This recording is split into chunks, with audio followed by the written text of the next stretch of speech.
अच्छी जगह भी दे दो। जब पुनः प्रार्थना की, फिर से कहा कि एक आध अच्छी जगह दे दो महाराज मुझे। तो परीक्षित जी बोले जा जा, सोने में तेरा वास। कहा धन में, सोने में, पर धन में तो भगवान का वास है। कहा धातु ना अस्मिन कांचित, धन में तो भगवान का वास है। फिर कली का कैसे? बात कुछ समझ में नहीं आई, विस्तार से बताइए। तो कहा देखो, धर्म से कमाए गए हुए धन में भगवान का वास है, और अधर्म से कमाए गए हुए धन में कली का वास है। धर्म से कमाए गए हुए धन में भगवान का वास है, अधर्म से कमाए गए हुए धन में कली का वास है। देखो, इस पर मुझे सुंदर चुटकुला याद आ गया। हाथ उठाओ, चुटकुला कौन कौन सुनना चाहता है? ये माताएं जो पीछे बैठी हैं, सुनना चाहती हैं चुटकुला? क्यों जजमान जी, आप सुनना चाहती हो? तो एक बार जोर में जयकारा लगाओ सब मिल करके, बोलो भूत भावन भोलेनाथ की, परीक्षित जी महाराज की। एक बार की बात है, ध्यान से सुनना माताओं बहनों। एक बार की बात है, एक दूध वाला था। दूध वाला जब भी पूजन करता था तो उसकी पत्नी कहती थी, मैं तो नथ पहनूंगी, मैं तो नथ पहनूंगी, मैं तो नथ पहनूंगी, कहती थी। अरे देखो तो, वो पड़ोसन है ना, वो पड़ोसन, उसके पति ने उसे सुंदर सा हार दिलवा दिया। मुझे तो आप मुझे नथ दिलवाओ, कभी कहती थी। वो वाली पड़ोसन है ना, वो उसके पति ने तो उसको बहुत सुंदर सी पायलट दिलवा दी। ऐसे कोई ना कोई कहती रहती थी कि उसको उसके पति ने बहुत सुंदर नथ दिलवा दी, उसकी अंगूठी ने, उसकी पति ने अंगूठी दिलवा दी, ऐसे कहती रहती थी। पर मुझे तो नथ पहननी है, मुझे तो नथ पहननी है, मुझे भी नथ दिलवाओ ना। मैं तो नथ पहनूंगी, मैं तो नथ पहनूंगी, मैं तो नथ पहनूंगी, ऐसे कहती रहती थी। अब एक दिन वो पति मन में सोचने लगा कि ये मुझे अच्छे से भोजन तक नहीं करने देते। मैं तो नथ पहनूंगी, मैं तो नथ पहनूंगी, मैं तो नथ पहनूंगी, ये लगाए रहती है। मैं करूं तो करूं क्या, क्या करूं मैं? पैसे है नहीं घर में, नथ इसको कैसे दिलवाऊं? तो सोचा चलो ऐसा करती हूँ, ऐसा करता हूँ कि इसको नथ दिलवाने के लिए दूध में ना पानी मिला के बेचता हूँ। कुछ दिन बाद मेरे पास धन बहुत सारा आ जाएगा, अपनी पत्नी को नथ बनवा दूंगा। ऐसा कहा और दूध में पानी मिला करके बेचने लगा वह व्यक्ति। कुछ दिनों बाद उसके पास धन आ गया, उसके पास धन आया। उसने अपनी पत्नी के लिए बहुत सुंदर सी नथ बनवा दी। अब पत्नी बड़ी खुश हुई। पत्नी उस नथ को पहन करके कभी इस घर में तो कभी इस घर में, कभी इस घर में, कभी इस घर में, कभी इस घर में, कभी इस घर में जाती। और पता है क्या कहती? देखो मेरी पति ने तो मुझे नथ बनवा दी, मेरी तो नथ आ गई, मेरे पति ने तो मुझे नथ दिलवा दी, मेरी तो नथ आ गई। सबसे कहती। एक दिन सो रही थी दूध बेचने। पत्नी सो रही थी कि घर में चोर आ गए। चोरों ने सब कहीं देखा, कहीं कुछ नहीं दिखा। एक चोर की नजर नथ पर पड़ गई। उस चोर ने नथ खींची तो नाक फट गई, खून खून बहने लगा। पत्नी उठी, बोले अरे चोर चोर चोर चोर। वो तो चोर चोर कहती रह गई, चोर तो नथ लेके भाग गई। अब उसने नाक पर पट्टी बांध ली। पति आया, कुंडी खटखटाई पत्नी ने कुंडी खोले, गेट खोले। पति अंदर आया, बोला देवी तुम्हारी नाक पे पट्टी क्यों बंधी हुई है और नथ कहाँ गई? तो उसने कहा अरे क्या बताऊं, चोर आए थे, नथ खींची, नाक फट गई, खून खून हो गया, इसलिए नाक पर पट्टी बांध रखी है। पति बोला चिंता मत करो देवी, तुम्हें दूसरी नथ बनवा दूंगा। बोला दूसरी? बोली दूसरी नथ पहनूंगी कहाँ? पति बोला दूसरी नाक में पहन लेना है तो दूसरी नाक में पहन लेना। पत्नी बोली मुझे नहीं पहननी तुम्हारी वो नथ, दूसरी नाक नहीं फटवाना चाहती हूँ। तो पति बोला देवी चिंता मत करो, पानी का पैसा पानी में, नाक कट गई वही पानी में। तो ऐसे कहा अधर्म से कमाए गए हुए धन में कली का वास है और धर्म से कमाए गए हुए धन में भगवान का वास है। ये 5 जगह कली को देकर के राजा परीक्षित चल दिए अपने राज्य की ओर। मन में सोच रहे थे चलो ऐसा करूंगा, मैं देखूं तो जरूर, जरा जाकर के देखूंगा मेरे बाबा मेरे लिए क्या छोड़ कर गए हैं। जैसे ही जाकर के अपने राज खजाने में देखा तो राज खजाने में तो एक सुंदर सा मुकुट पड़ा हुआ था। जैसे ही देखा मुकुट को, सुंदर से सा मुकुट पड़ा हुआ था, चमकीला सा मुकुट। सोचा मेरे बाबा मेरे लिए ये छोड़ के गए हैं। उस मुकुट को धुलवाया, देखो वह मुकुट अधर्म की कमाई का था। जरासंध ने 11,000 राजाओं को बंदी बना करके उस मुकुट को बनवाया था और 500 पांडवों ने जरासंध को मार करके वह मुकुट ला करके अपने राज खजाने में रख लिया था। अपने राज खजाने में वह मुकुट ला करके रखा और यहाँ यह बात राजा परीक्षित को पता नहीं थी। यह बात सभी पांडवों को पता थी तो वो उन्होंने कभी भी उस मुकुट को धारण नहीं किया।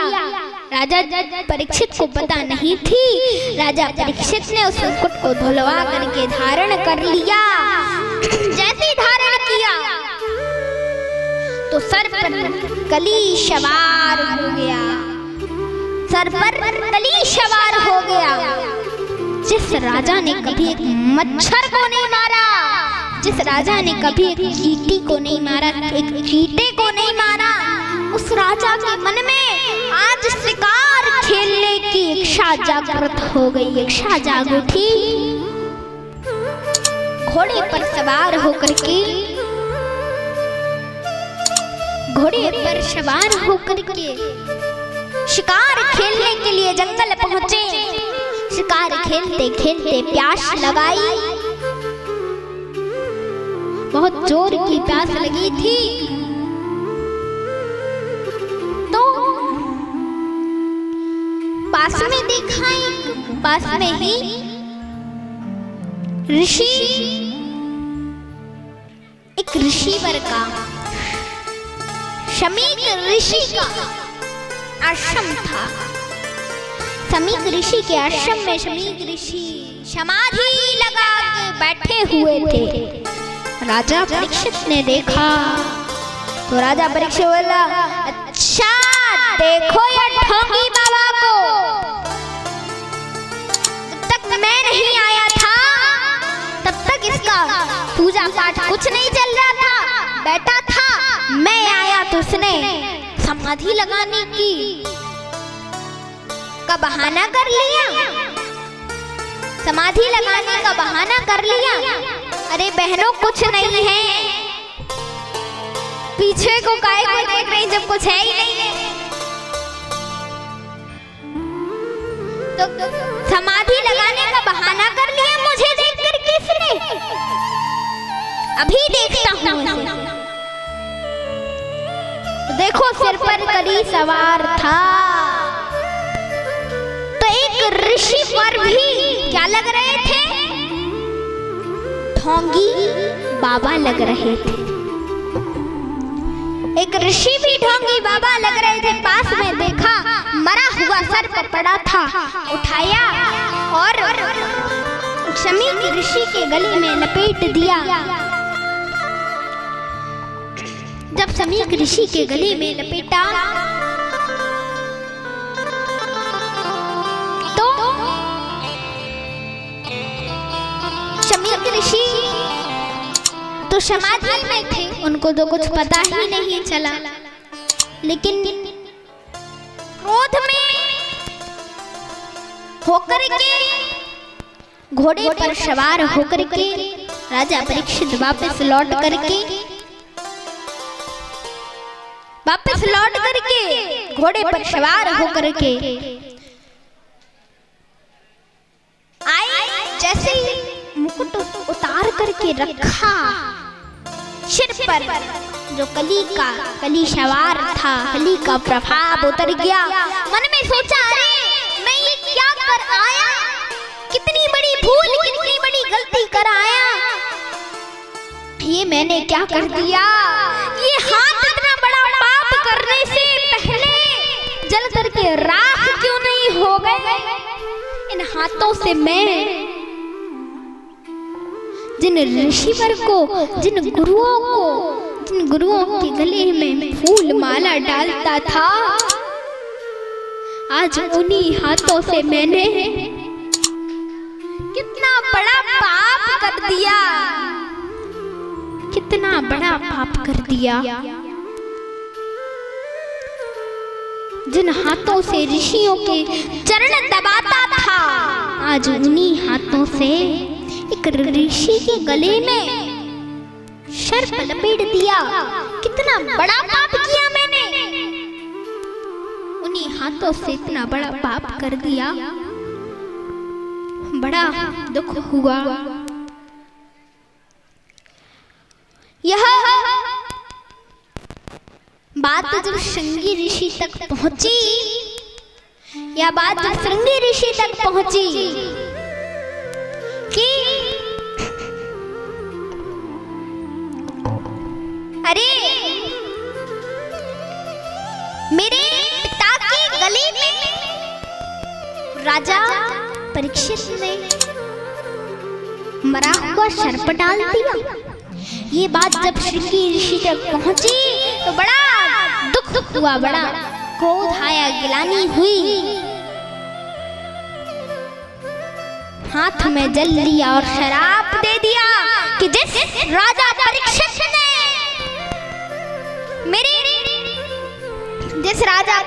ने मेरे पिता का अपमान किया है, उसे मैं शराप देता हूँ, उसे मैं शराप देता हूँ कि वो उसको 7 दिन बाद एक सर्प डसे और उसकी मृत्यु हो जाए, उसकी मृत्यु हो जाए, ऐसा शराप दे दिया। और कहा उस राजा परीक्षित ने मर्यादा का उल्लंघन किया है, उसने मेरे पिता के गले में सर्प डाला, मरा हुआ सर्प डाला, मर्यादा का उल्लंघन किया है उसने। बड़ा और यहाँ शमीक ऋषि की समाधि खुली। कहा बेटा इतने दुखी क्यों हो? कहा पिताजी राजा परीक्षित ने मेरे गले में मरा हुआ सर्प डाल दिया। कहा मरा हुआ सर्प डाल दिया? देखा डला था, निकाल करके अलग कर दिया, अलग रख दिया। कहा कोई बात नहीं, अरे वो राजा हैं, राजा रोज मेरे गले में फूलों की माला, पुष्पों की माला डालते थे। क्या पता आज उन्हें पुष्प ना मिले हो, शायद आज उन्हें पुष्प ना मिले हो तो आज उन्होंने सर्प की माला ही डाल दी। कोई बात नहीं, वो राजा हैं, हम संत हैं, पर उन्हें डाल दिया तो डाल दिया, कोई बात नहीं। पर तुमने तो उनसे कुछ नहीं कहा ना? कहा महाराज पिताजी और तो कुछ नहीं, उनसे कहा तो कुछ नहीं है, पर शाम दिन में ऊपर पधारने का शराप अवश्य दे दिया। कहा अरे हम शांत हैं, हम संत हैं, संत हृदय नवनीत समाना। हमारा हृदय तो करुणावान होता है, नवनीत के समान होता है। जो मक्खन होता है ना, हमारा हृदय तो मक्खन के, नवनीत के समान होता है, नवनीत के समान होता है हमारा हृदय। हाँ, और ये तुमने क्या कर दिया? हमारा हृदय करुणावान होता है। और कहा जा, निकल जा मेरी कुटिया से। 21 बार हिमालय की परिक्रमा लगाना, उसके बाद फिर इस कुटिया में पैर रखना, उसके बाद ही इस कुटिया में पैर रखना। जा। श्रृंगी ऋषि को हिमालय की परिक्रमा लगाने के लिए भेज दिया। यहाँ एक शिष्य को, गौरमुख नाम के एक शिष्य को भेजा राजा परीक्षित के पास। वह शिष्य राजा परीक्षित के पास आया और उसने राजा परीक्षित से कहा, जिन ऋषि श्रृंगी ऋषि ने आपको 7 दिन में ऊपर पधारने का श्राप दिया है, उन्हीं के बूढ़े पिता ने आपको आशीर्वाद भेजा है कि 7 दिन बाद आपको कोई ऐसा संत मिलेगा कि वह आपकी मृत्यु नहीं, मुक्ति करा देगा। मुक्ति, ऐसा संत मिलेगा। ऐसा आशीर्वाद दिया, ऐसा आशीर्वाद भेजा है। राजा परीक्षित बोले, मैंने इतना बड़ा पाप किया है, मेरे अंदर पाप करने से, मैंने जो पाप किया है, ये पाप करने से पहले मेरे ऊपर बिजली क्यों नहीं गिर गई? मेरे ऊपर बिजली क्यों नहीं गिर गई? मैं जलकर भस्म क्यों नहीं हो गया? मैंने बहुत बड़ा पाप किया है, मुझे यह पाप नहीं करना चाहिए था। बड़ी गलती करी मैंने, बड़ी दुखी हुई और अपने बड़े पुत्र को राज्य दिया और राज्य देकर के खुद वन की ओर चले गए घोड़े पर सवार होकर के। आइए हम सभी लोग भी एक छोटा सा भजन कर लेते हैं। बोलो कृष्ण कन्हैया लाल की जय।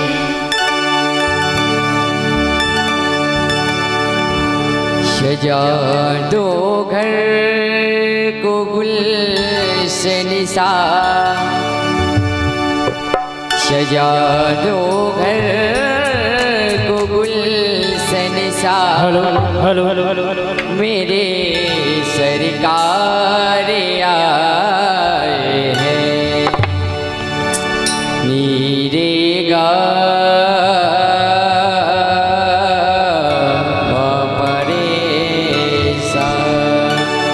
शान रे धा रे सा मेरे सरकार आए हैं। मेरे सरकार आए हैं। मेरे सरकार आए हैं। सजा दो घर मेरे सरकार आए हैं। सजा दो संसार मेरे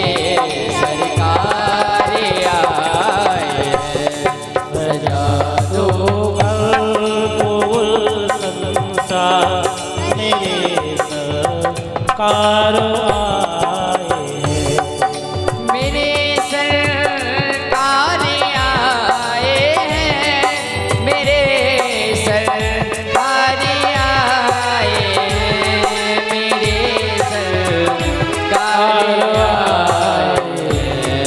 मेरे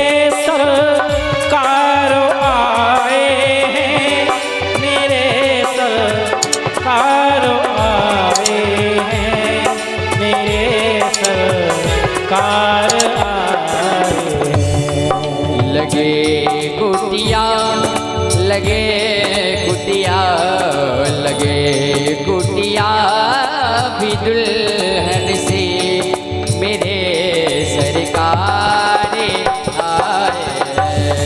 सजा दो घर को गुलशन सा मेरे सरकार आए हैं।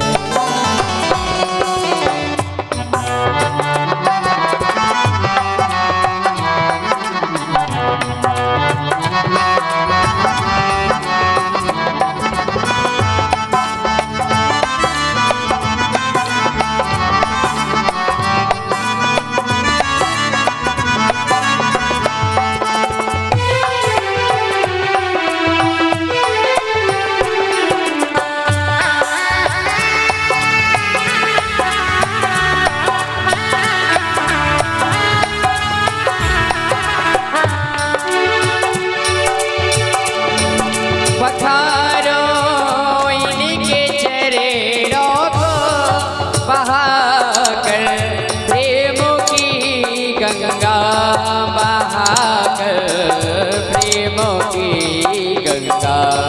पखारो इनके चरणों को बहाकर प्रेम की गंगा बहाकर प्रेम की गंगा। बिछा दो अपनी पलकों को बिछा दो अपनी पलकों को मेरे सरकार आए हैं। सजा दो घर को गुलशन सा मेरे सरकार आए हैं।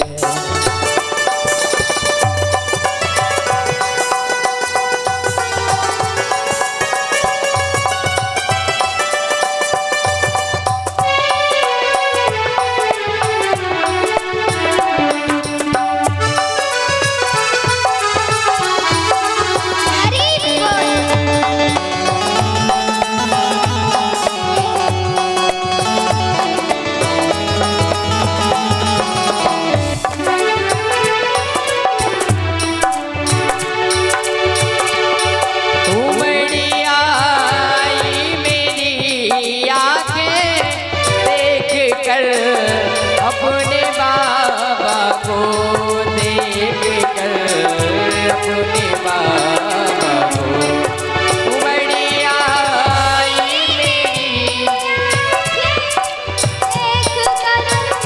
अपने बाबा को देख कर अपने बाबा को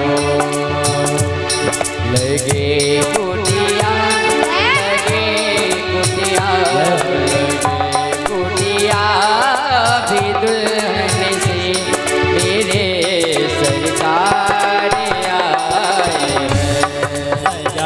दो घर को गुलशन सा मेरे सरकार आए हैं।